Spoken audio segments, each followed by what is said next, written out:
Miss Thomas here for Unicorn Storytime. Today I'm going to be reading Chapter 12 of Cleo Edison Oliver Playground Millionaire by Sunday T. Frazier. Chapter 12, Grand Opening. Cleo spied it immediately, a square picnic table in front of a wooden arbor covered in vines. The perfect spot to set up shop. She and Kaylee, who'd walked with them to the park, tacked the banner to the arbor, while Josh and Barkley ran around on the playground. Cleo spread the beach table on the table, then laid out her business tools: the floss, the gauze, the gloves, and of course, the extractor extraordinaire, trademark. Finally, she set out the bag of cookies. Kaylee had made a sign-up sheet so they'd have people's email addresses. She said, which could be used for future marketing, if you want. My dad does that with his car business. Of course! Plus, we'll need them for people who buy a recording. Great idea, COO. Cleo held up her hand and they slapped a high five. She put the clipboard with the sign-up sheet on the table. All set. Now all they needed were some customers. They sat next to each other and on one of the benches attached to the table. Cleo admired Kaylee's camera with all of its fancy features. My parents would never buy me something like this. They don't think I take care of my stuff. Plus, they couldn't afford it. Kaylee scoffed. My dad just likes to spend money. My parents fought about it all the time. Cleo glanced at the time on Mom's phone. 10:06. What if no one showed? And after she had talked so confidently around school, Lexi Lewis would love that. To get her mind on something other than her arch enemy, she showed her arch friend how to tie a piece of floss to a missile and create a slip knot at the end. They each did 3. Now they were really ready. Cleo's quick and painless tooth removal service was open for business. Her stomach felt queasy again. Maybe she was just hungry. Want a breakfast cookie? Kaylee said okay, and Cleo handed her a dense, lumpy mound. Kaylee nibbled on her cookie. Cleo took a bite. Not splendarvelous, she thought, but not horrific either. She ate the whole thing in just a few bites. Kaylee set hers down on the towel just as Jimmy Ryerson jogged over waving some dollar bills. Cleo jumped up and went around to the front of the table. That YouTube video was so cool, he said, putting his money on the table. Cleo was glad Mom and Dad weren't there. She didn't know if she'd say if someone mentioned the video once Dad came. Hi, Jimmy, we're ready for you. She picked up the Nerf gun, but sudden inspiration caused her to put it back down. Actually, would you mind if we waited just a few minutes? Why? For PR purposes. PR? Jimmy asked.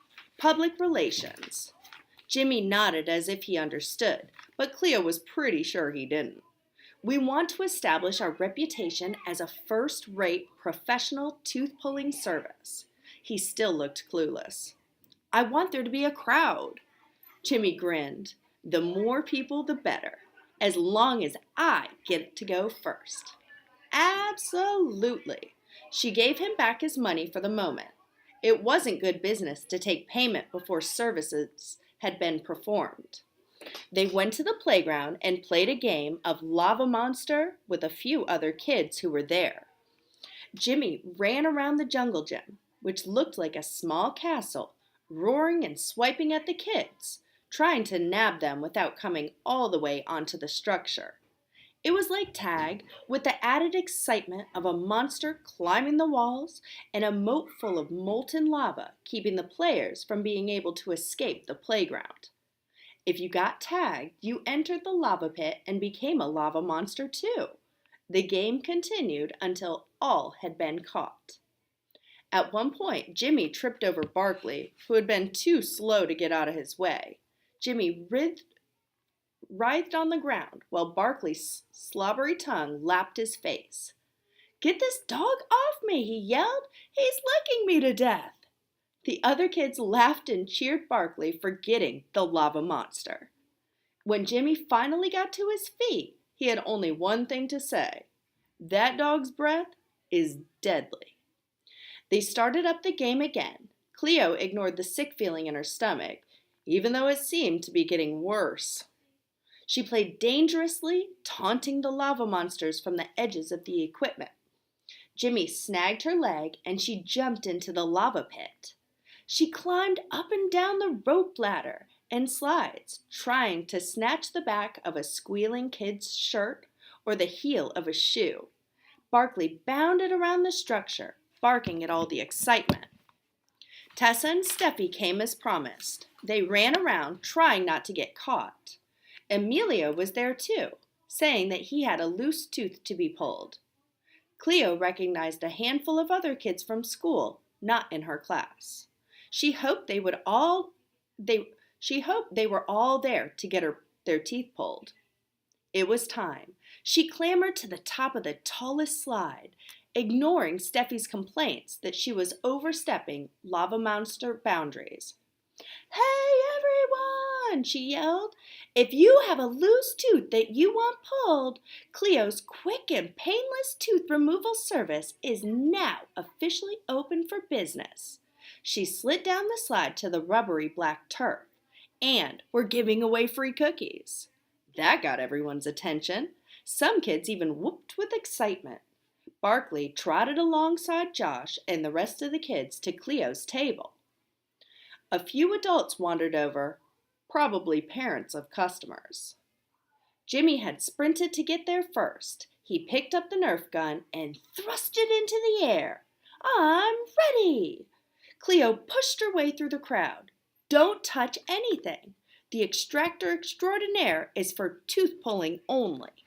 She sucked in her breath at a sudden stabbing pain in her gut. Jimmy set the Nerf gun down and held up his hands. Okay, don't freak out." She snapped on her latex gloves and loaded a missile. "You want it recorded, right?" He nodded. "I'm going to put it on YouTube, just like little man over there." He pointed to Josh, who beamed and waved at the crowd.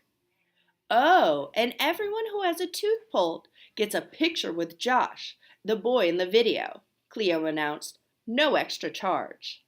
Cleo nodded to Kaylee, who got her camera in position. She pulled Jimmy a little ways away from the crowd, but not too far.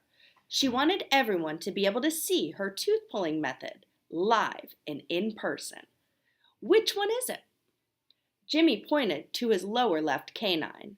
She slipped the floss around his tooth, tightened it, and held the extractor in firing position. "Everyone, count down with me," she shouted, getting caught up in the excitement of having her first official customer. "In 5, 4, 3, Jimmy tensed next to her. 2, 1, pop! Jimmy flinched. The tooth flew behind the missile like a streaking comet's tail. The adults clapped. It worked. Cleo tried to hand Jimmy a wad of gauze, but he was too busy finding and untying his tooth. He came back, holding it above his head. "Woohoo! It didn't even hurt!" Cleo couldn't have asked for a better testimonial. She glanced at Kaylee to make sure she was getting all of this. She was. This was actually going to work. Jimmy finally calmed down enough to stick the gauze in his new hole, pay Cleo her $3, and pose for a picture with Josh. When they were done, Cleo handed him a cookie.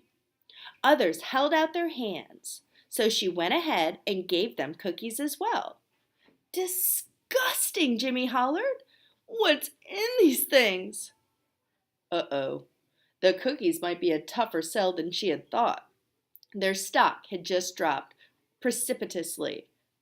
"Anise," she said, "licorice flavor." They tasted okay, but remembering their taste and texture gave her a sudden urge to throw up. "Anise?" His face scrunched in disgust. "You mean anus?" These cookies taste like butt. He hucked the solid mound over the arbor. Another boy did the same. 2 or 3 dropped theirs on the ground. Barkley hungrily gobbled them up. Thanks for yanking my tooth, though. Jimmy ran off, passing Dad, who walked toward them on the asphalt trail. Cleo started to call for the next customer, but the words caught in her mouth. She doubled over and lost her cookies all over the pavement. The crowd scattered. Ew! Gross! She Ralphed! Let me out of here! Only Kaylee, Tessa, and Steffi stayed. Even Josh ran off. Barkley sniffed the vomit. Barkley, no! Dad commanded. He said something to a couple of parents who'd come over to help. Something about being her dad. Cleo straightened, feeling dizzy and lightheaded. Dad and Kaylee held her steady. You're early, Cleo whispered. Looks like I got here just in time. I was able to break away before the game ended. The team understood, and they were up 4-0. Are you okay, Cleo? Tessa asked. Steffi's forehead was wrinkled with concern. Cleo took a breath, trying to focus her eyes. I think so. Do you want your canines pulled? She looked at Tessa hopefully. Tessa glanced at the others. Sorry, boss, Dad said. Time to close up shop. Cleo felt too awful to argue, too pukey to persuade. Yeah, I guess so. She watched from the bench as Tessa and Steffi took down the banner. Kaylee put everything in the backpack. Then Dad drove them home. Thank you for reading with me. I'll see you next time for Chapter 13.